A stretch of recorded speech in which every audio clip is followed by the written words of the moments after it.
G'day there. Over the past 35 years, I've had the privilege to help over 10,000 families all over the world take control of their finances, get out of debt, consistently save more money, and create financial futures that they are absolutely proud of. And the one big lesson that I've learned through these 3 decades is that most people aren't poor because of the amount of money they earn. Most people are poor because of their money habits. So in this video, I want to take you through 7 really common habits that I see every single day. 7 common habits that are quietly keeping everyday people poor. And more importantly, I want to share with you what you can do about it. And if you would like a step-by-step roadmap to become the money boss of your life, then check out the free training linked in the description below. It'll walk you through exactly how to take control of your finances and start building some real financial momentum in your life. So here's what we're going to cover in this video. Firstly, I'm going to break down the 7 really big habits that are keeping most people financially stuck and poor. Then we're going to look at some real life examples from my 3 decades of financial coaching and financial advising. And lastly, I'm going to share with you what you can start doing differently today. So let's get stuck into it. So the first really big habit that is keeping people poor is not paying yourself first. So by paying yourself, I mean not putting money aside for savings, not putting money aside for investing first. What happens is we pay for our mortgage or our rent, we pay for our bills, and then we put money aside, or we spend money on our lifestyle, and we just hope that there's going to be some money left over. But this is completely the wrong way to think about your finances. We need to flip that equation on its head, and we need to pay ourselves first, even if it's just 10%. And the best way to do this is to automate the process so that as soon as your pay hits your bank account, money is automatically transferred to your savings and to your investments. The truth is, if you don't see it, you don't spend it. And your brain will come up with creative ways of making living off the 90% work. Here in Australia, many of the superannuation or retirement savings schemes allow employees to nominate a certain portion of their pay to be put aside into their retirement savings. And simply by doing this, this money is taken out before they ever receive it, and therefore they get to live off what's left. They learn to live off what's left, while behind the scenes quietly, that money is ticking over, building real wealth for them. And I'd encourage you to do the same. In what way can you start putting money aside before you ever have a chance to spend it so that you can learn to live off what's left? And please make sure you don't just leave this money slushing around in bank accounts with no real purpose. You want to put your money to work as quickly as possible. That will mean, first step, let's build a rainy day fund or a cash reserve to protect you against the unexpected. Then you want to eliminate your high interest debt. But once you've achieved those 2 big steps, you want to direct all your surplus cash flow into investments that are going to grow and compound for you over time. Now, I totally understand that right now you might be thinking, well, Phil, cost of living is going up. I'm living paycheck to paycheck. It's going to be really hard to find an extra 10%. I totally understand that. But can I encourage you to think forward to your next pay rise? When that pay rise comes, instead of spending it on increasing your lifestyle, how about taking that money before you get used to spending it and putting that aside into savings and investing? That is a really good place to get started. Habit number 2 that is absolutely keeping your average family poor is getting comfortable with debt. Assuming that debt just has to be part of our equation, has to be part of our life. And this simply isn't true. US financial guru Dave Ramsey says too many people start treating their mortgage like a family member, assuming that it just has to be here and just letting it drift for 30 years. The problem is when we let our mortgage drift for 30 years, or whenever we're constantly dipping back into our mortgage to spend on lifestyle expenses, we are costing ourselves hundreds of thousands of dollars. A really simple example for this is here in Australia, the average Australian home loan right now in 2025 is $659,000. If you allow that $659,000 loan to drift over 30 years at a 6% interest rate, you're going to end up paying $730,000 in interest back to the bank. $730,000. That's more than you borrowed in the first place. So that loan in total is going to cost you $1.3 million. We do not want to get comfortable with our home loans. We do not want to get comfortable with our debt. Somehow we've normalized using Zip Pay, Afterpay, credit cards, and redraw facilities to pay for everyday purchases. We've made the mistake of thinking that using debt will allow us to get more, to have more.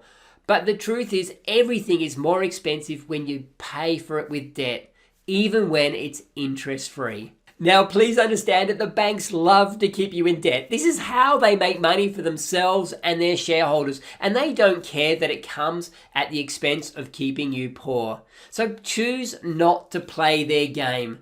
Instead, every time you're tempted to use debt to make a lifestyle purchase, ask yourself this very simple question instead.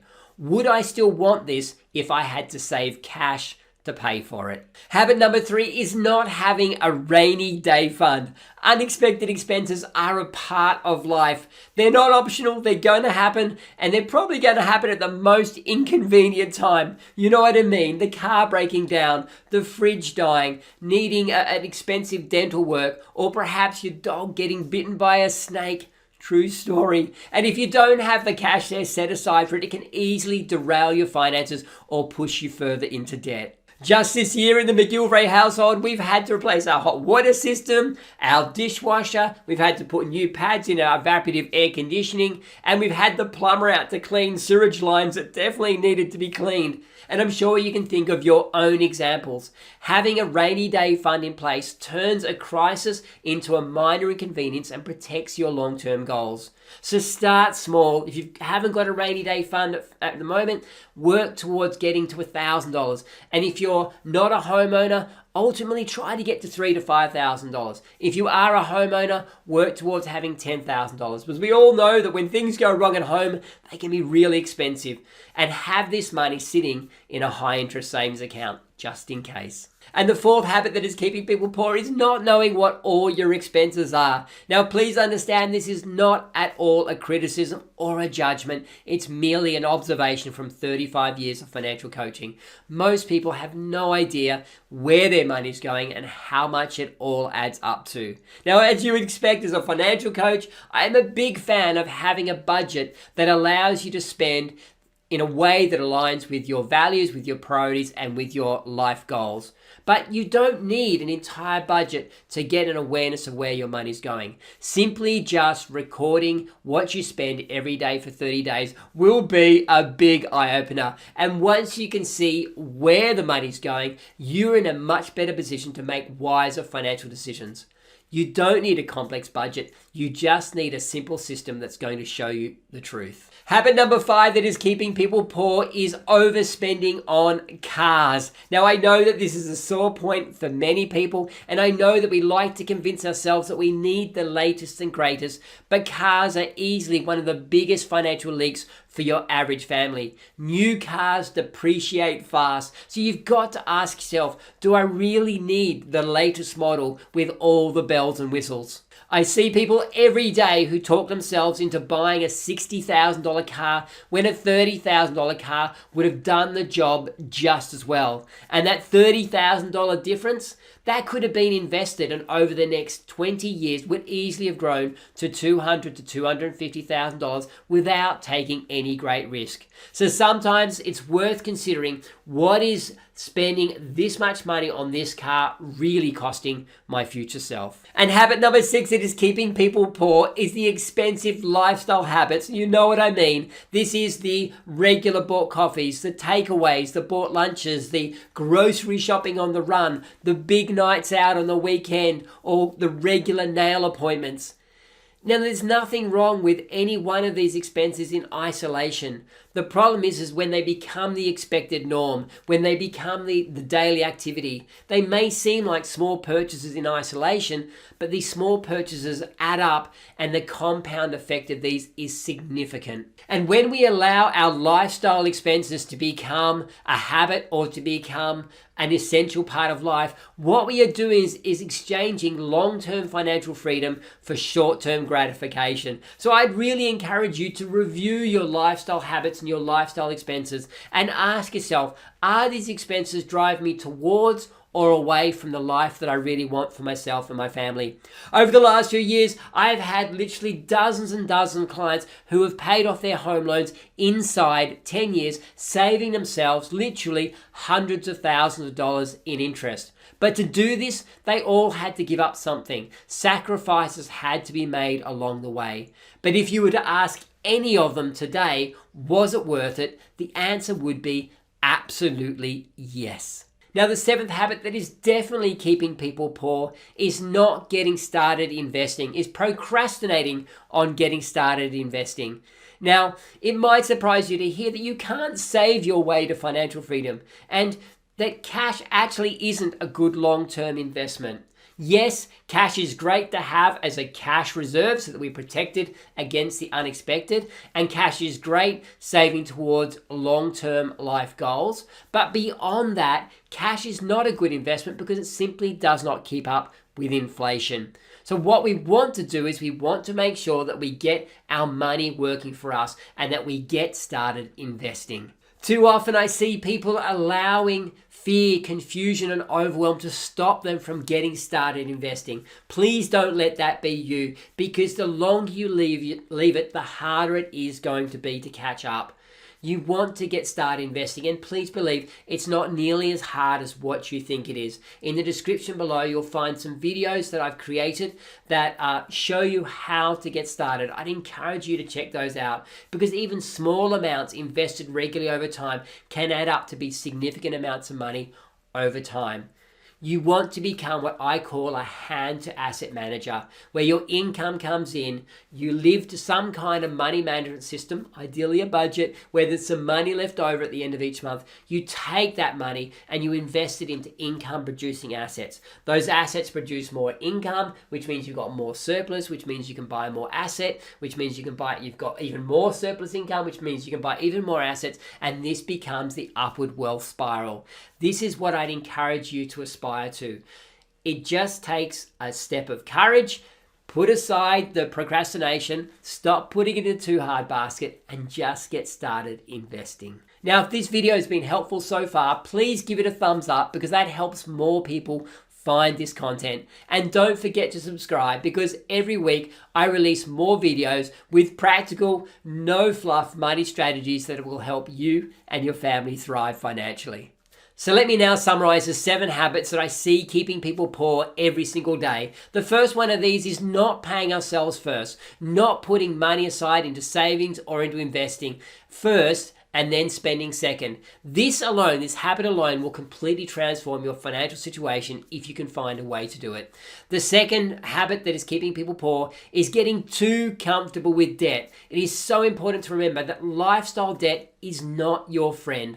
And the third habit is not having a rainy day fund to cover those unexpected expenses. We know the unexpected expenses can and will occur, so it's so important that we have a contingency plan, that we have money set aside to cover those expenses when they turn up. And the fourth habit that's keeping people poor is not knowing what all your expenses are. Now, I promise you that if you take 30 days to record every dollar you spend, you will be shocked at how much all those little bits, all those little expenses add up to. And the fifth habit that is keeping people poor is overspending on cars.